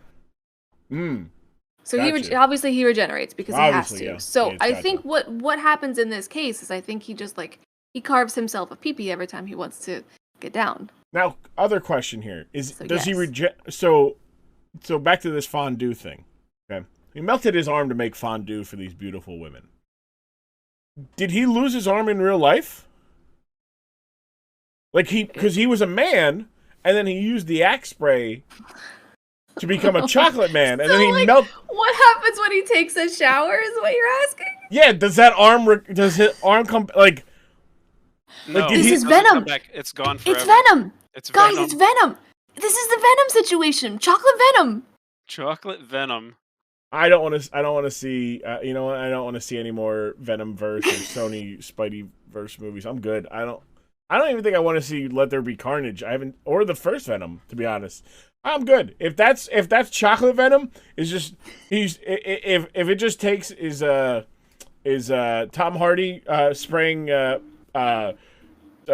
pure temptation black Venom spray on him to turn into Venom. I don't know if I want to watch that movie. But I also kind of want to watch that movie. This Axe body spray. I would watch that movie. Yeah. Oh my god. We should make this movie. Oh my god. Look, they made a movie where a woman gets impregnated by a car, so anything is possible. Happen. True. Yeah. True. I found that out the other day, and that was wild to me. And I'm like, I kind of want to watch the movie, but I also definitely don't want to watch the movie. Was it Turbo Teen? No, it's like No. Titania. I don't want to ask any more questions. Yeah, it's like it's a recent movie. It is in the last it's a 2021 movie, so last year or so. I don't like this. All I know is a woman has sex with a car, and is impregnated by a car, and the car busts a nut in her. I don't know how, so like I kind of want to watch just. Oh no! I just want to know. Was it Herbie the Love Bug? No, no. It was Herbie. Trust me, if it was Herbie the Love Bug, I would have watched that movie even more. All right. When did Transformers get sexy? Joke's on you. It always has been. Yeah. Yeah. That's just like. That's just a wild concept. All right, so I'm gonna close the tab for Chocolate Man. I can't live like this. I still have the screenshot of them staring at his chocolate junk. I can't live like this. I have to close. Like, I made it my background. Oh no! I'd die laughing if that was the case. If I come into your stream one day and you accidentally go to your desktop and it's just that photo, and I'm like, Chocolate Man. I might set it just for that oops, like 4 years from now, just so it happens, because I will have long forgotten and just gotten used to it, and then it's gonna hit, and that moment will be priceless. Like, was that a chocolate dick? How's that man got a dick for it on?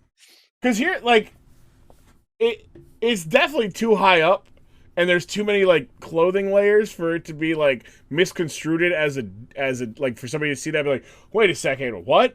But it definitely looks like a penis. Word to How I Met Your Mother. That's a penis. It's wild to me. God, what were like the late 2000s in terms of like I don't everything? I don't The Quiznos sub ads were ridiculous too. So memorable. I don't remember these. And of course, as soon as I said, yeah, I don't know if I saw the Quizno ad where like I it's, was in Canada at the time. We didn't have TV. Didn't have TV. God damn it! That's such a throwback. I hate it here. lost the TV. Too busy suing WWE over the Mountie. Yeah. These ones here. Let me see. Quizno. Ad. It was absolutely ridiculous. It's literally somebody's cocaine dream. Whoa, nope, go back. Okay, I need to. That got through on the podcast, so people are gonna be like, wait a second. I know that opening chord. That. Yo, I remember this. Oh, I remember this guy. Yeah. I don't know how to describe him other than a tortured hamster with a human mouth. Right. And his pirate buddy. This was like, yo, Taco Bell had an ugly ass chihuahua and that worked. What can we do? What can we do that makes this worse? Than that? How do we one up that? That's like he's got a buddy who's got he's got a little bowler hat and his buddy's got a pirate hat and plays and strums the acoustic guitar. Jesus. The pirate This is a really great wrestling podcast that you have here, Grumm. I want you to know that. I'm into it. Yeah. Good. I had no idea wrestling had branched out so far. No, everything. My whole thing is wrestling is better when no one is taking it seriously. If you don't take it seriously, you can have these kind of conversations and go, man, I would love to see a wrestler do that commercial. I was hoping you were just gonna stop at man. Man. Underscore. That's yeah, no, I think like it's just I enjoy having the fucking ridiculous conversations that are had because of like we were talking about people being blindfolded in wrestling, and I asked the question, hey, have you ever accidentally been blinded by body spray or perfume? To which the conversation, yeah, I've been suffocated by somebody's perfume and cologne. Yeah, and you guys remember the Axe chocolate spray? No. No. Excuse me, and then I go, oh, this. Yeah, all because of a wrestling match where two guys were blindfolded, and it somehow worked and was entertaining to people at the time, and still kind of entertaining in the sense of like, oh, that was interesting. But yeah.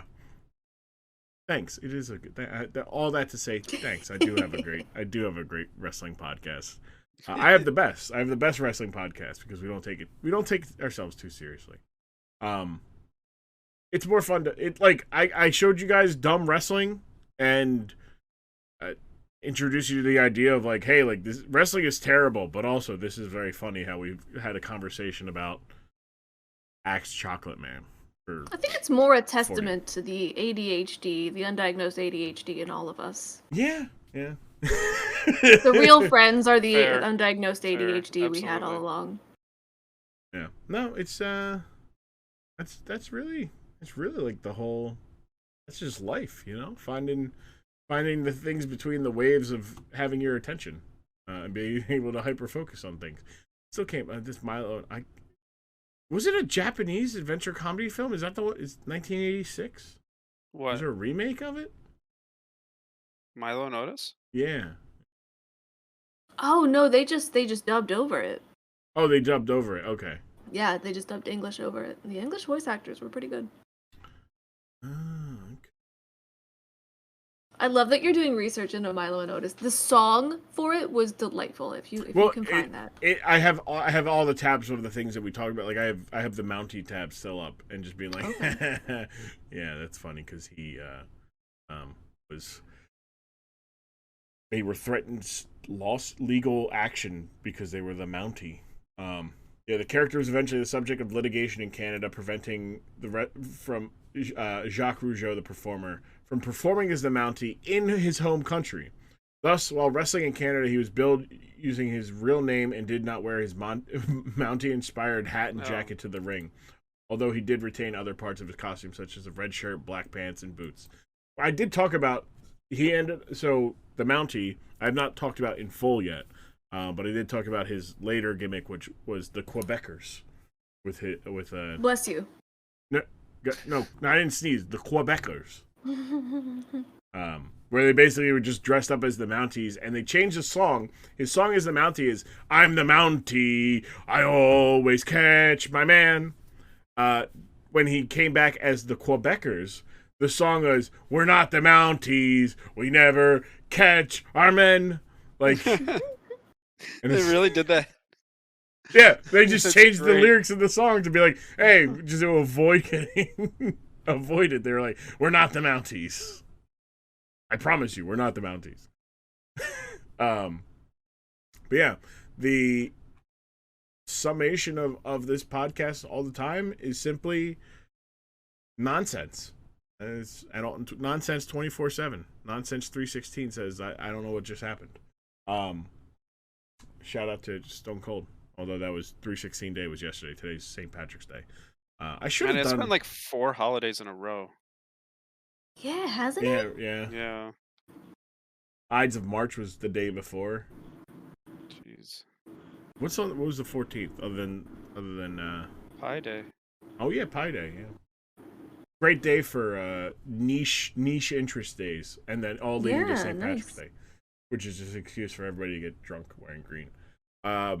Yeah, so before we get going here, final summations about your time here on the Dork side of the ring, mainly about the blindfolded match. We'll start with you, Ellie. What were your as you leave? What is the last thing you'll remember? Lasting remember. Man, the thing I will remember most about the blindfold match was just, I hate to say, like, this sounds really sus if you haven't watched the video when I say it like this, but God, they really manhandled that snake. It's true. Yeah, no, he just reached down and manhandled it. He just whipped it out. Yeah, he really did, and just to put it on the other man. Yeah. Mm-hmm. snake. Choked him with it even. Yeah, he wrapped it around him. Yeah. He was just parading around with that massive snake, and no one was afraid. Everyone was cheering him. Unfair, I tell you. Unfair. I do that, and I become a felon. Kevin, what about you? Lasting memory of the blindfolded match. My lasting memory of that match was when they touched butts. They did indeed touch butts. Touching butts and manhandling snakes out of context. It brought a tear to my eye. It was very romantic. And then Heartfelt, I would say. Heartfelt. It was fart-helt. Look, you did ask the question. Who do you think has the smellier the worst gas? I did. And then, do you think that would affect them as wrestle? Would they affect their performance? And it did not. It did not. I don't think so. At least I don't think Jake the Snake smelled his way to giving a DDT to Rick Martel. But yeah. So before we go out, one more time, I want you guys to. I'll give you guys the floor to plug all the stuff you would like to plug. The episode will come out at the end of this month, so about 2 weeks. Yeah, 2 weeks, the 28th. So 11 days. Not 2 weeks, 11 days. Kevin, let's do them at the same time. You're gonna. Yeah. Okay. All right, we're gonna do it. We're gonna do it at the same time. Do you want to count us in? Yeah, I can count you in. All right. Ring a bell or something. Yeah. In 3, 2, 1. Well, I'm Elliface, and Kevin thank you guys so Spicy much with for an watching. Twitch, Please, if you get the real opportunity Kevin to check Spicy me out on Twitter, Twitch, I'm that's also where I do real most Kevin of my Spicy content. on And I really Instagram. appreciate a follow on And, Twitch if you've got the yeah. time. I'm also on Twitter, and that's probably where I'm going to post all these cursed Axe I'm not on Man anything else. pictures. Is that good? That's good. That's good. Okay. Ellie, what's April? What are we doing for April's theme? What is that again? So I didn't really talk about the fact that I'm Twitch's only themed month streamer doing a different theme every month of the year. Correct. This is MMO March. We're playing MMO games. Doing some Star Trek Online this week. It's really fun. And then we're doing Fallout 76. And Lost Ark is my third this year. I really like Lost Ark. I'm getting into it. I've been sucked in. But next month is Indie April. So if you're out there connected to anyone who develops an indie game, who is just working on something that they can release to someone with a PC, please hit me up. I want to play all manner of indie games and support indie developers. Priority if you live in Philadelphia, but you don't have to. I'll play your game no matter where you live. I might have a couple that they keep coming to me about, and I've played them on stream. I don't know if you've played them on stream, but I'll give them a shout. Quantum Astrophysics. Ooh, I'm interested. They a lot of a vast variety of games. One being Fractured Ambassadors, and it's like a twin stick shooter, and it's actually a lot of fun. I beat it in one stream, but it was a lot of fun. And they have a bunch of other smaller games. They messaged me out of the blue and like, hey, we'd like you to play this. Like, hey, here's the game. They sold me on the game. They gave me like the pitch on it and they gave me a key, and I'm like, this is bad business practice. Like, you're just You're not giving out making free money off of this. What's going on here? Like, you can't make money off of this. Like, I'm sitting there like, I'm like, if I take this one, they're gonna expect more. And then I did it. I told them when they came through. They appreciated how indie devs love entertaining streamers who give their game a fair shake and not be like, indie devs the best. They really are. Like I it's the one thing that makes me happy to be a content creator, even though I don't do any indie game stuff. I will absolutely like gas up any indie dev.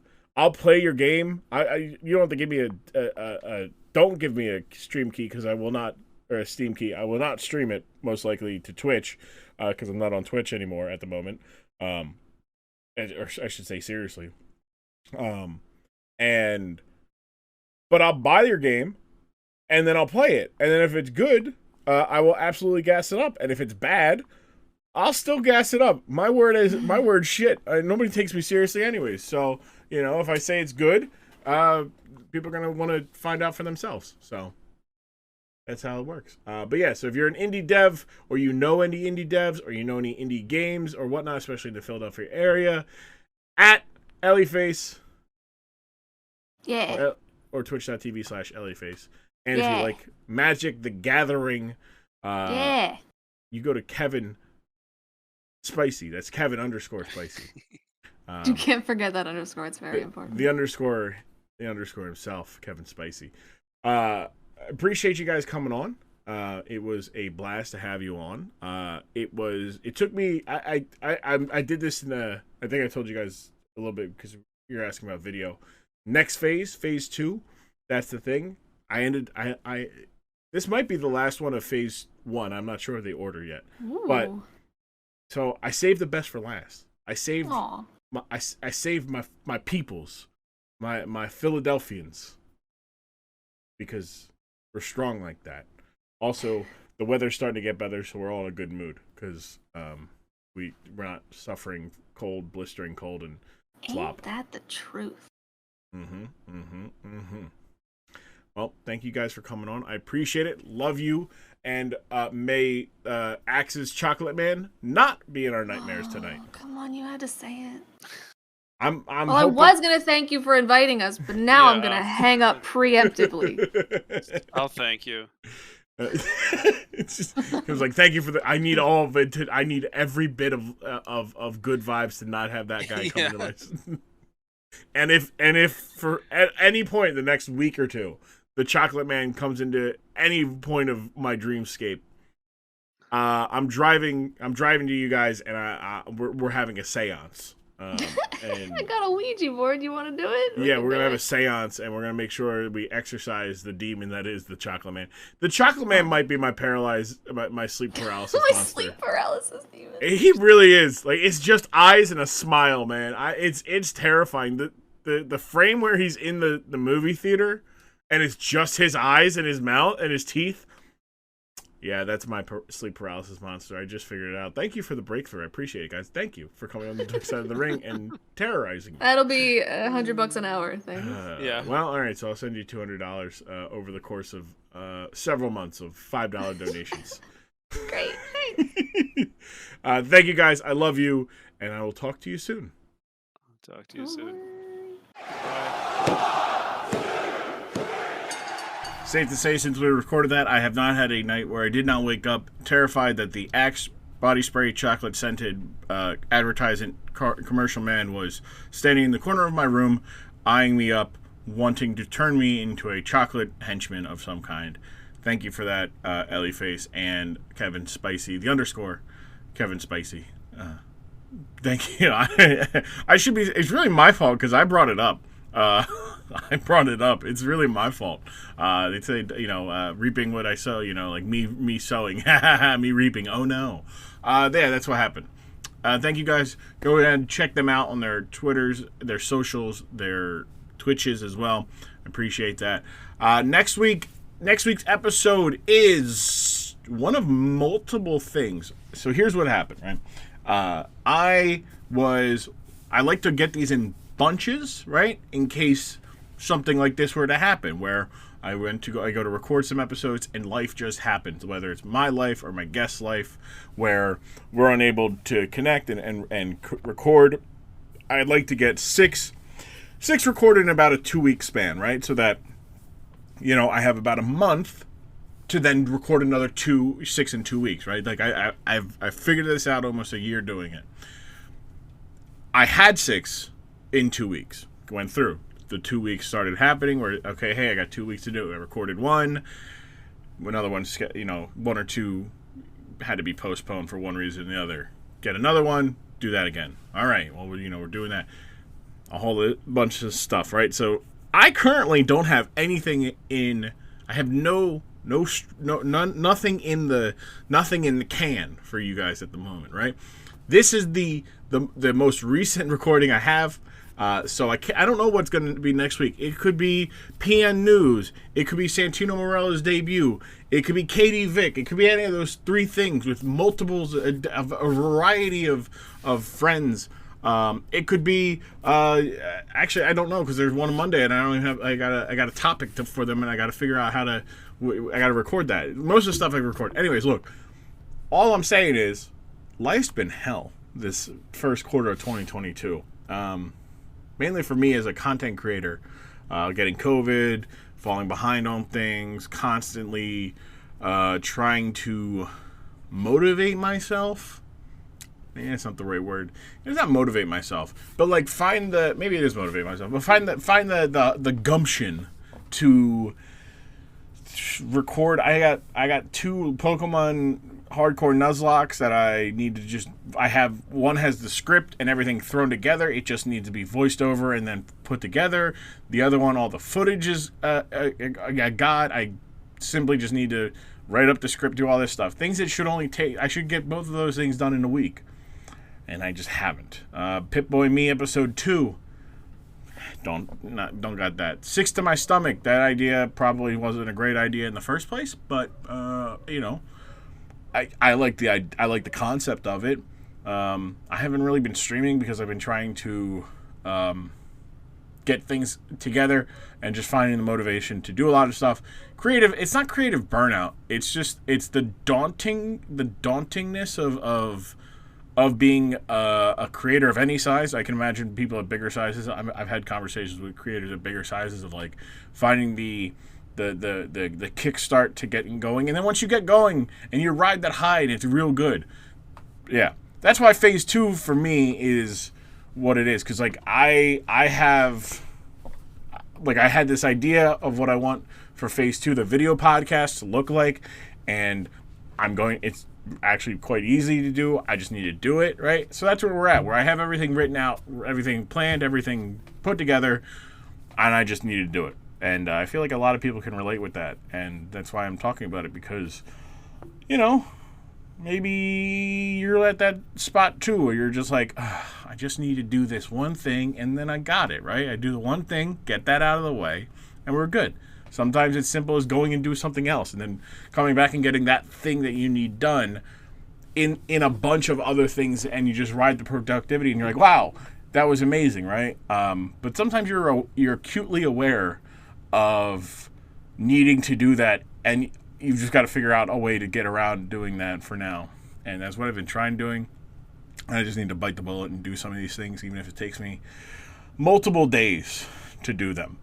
But I need to get some recordings done first. So once I get these and that also, you know, having some of the recordings being postponed and whatnot, and getting things together for phase 2 and having things be prepared has been, you know, kind of not a hurdle. I don't want to say a hurdle. That makes it sound bad. And if you're one of the guests and you're listening, you're like, oh no, it was bound to happen, right? It used to be my fault. I used to be the one that had to cancel and postpone things, and then so it's normally it's not your fault. So good. Love you guys. I love everybody. Thank you guys for listening. Thank you guys. So next week it's one of 3 things. I don't know what it's going to be. It could either be PN News, Katie Vick, or Santino Marella's debut.